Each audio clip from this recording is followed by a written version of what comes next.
මේ ඉන්නේ සාරා. එයා දවසක් පොකුණ ළඟට ගියා. පොකුණේ මාළු, ගෙම්බෝ, බත්කූරෝ වගේ සත්තු ගොඩාක් හිටියා. එයා මාළු පැටව පීනනවා ආසාවෙන් බලාගෙන හිටියා. අම්මේ මට මාළු ටැංකියක් හදන්න ඕනේ. ඒක හොඳයි.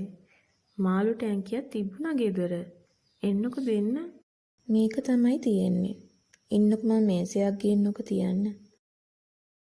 සාරාගේ අම්මා මේසයක් ස්තෝප්පුවෙන් ගෙනත් තිබ්බා.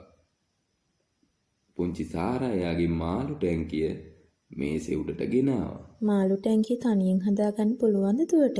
මට පුළුවන් අම්මේ. ඊට පස්සේ සාරා මඩුවට ගිහින් බාල්දියක් ගෙනාවා.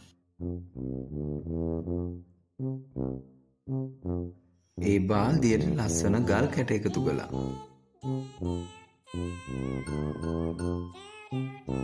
එයා බාල්දියෙන් ගෙනාපු ගල් කැටයකින් එක ටැංකියට දැම්මා. ඊට පස්සේ සාරා පොකුණට ගිහින් මාළු ගෙනාවා.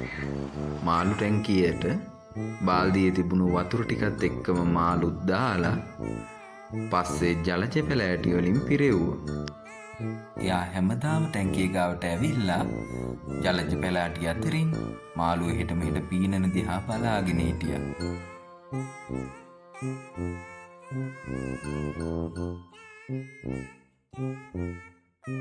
තාත්තේ මගේ මාළු ටැංකියට මාළු ටික නෑනේ. කෝ බලන්න. කෝ මේ ටැංකියේ මාළු නෑනේ. මොකද මේ හැමතැනම ගෙම්බෝ? මේ මාළු කොහෙන්ද ගෙනාවේ? පොකුණේ ගෙනාවේ තාත්තේ. යම්කෝ බලන්න එහෙනම් පොකුණ ළඟට මේ කළු පාට මාළුත් දැම්මද? ඔව් මම බාල්දිය ගාලා එකපාර මාළු ගොඩාක් කරගත්තා.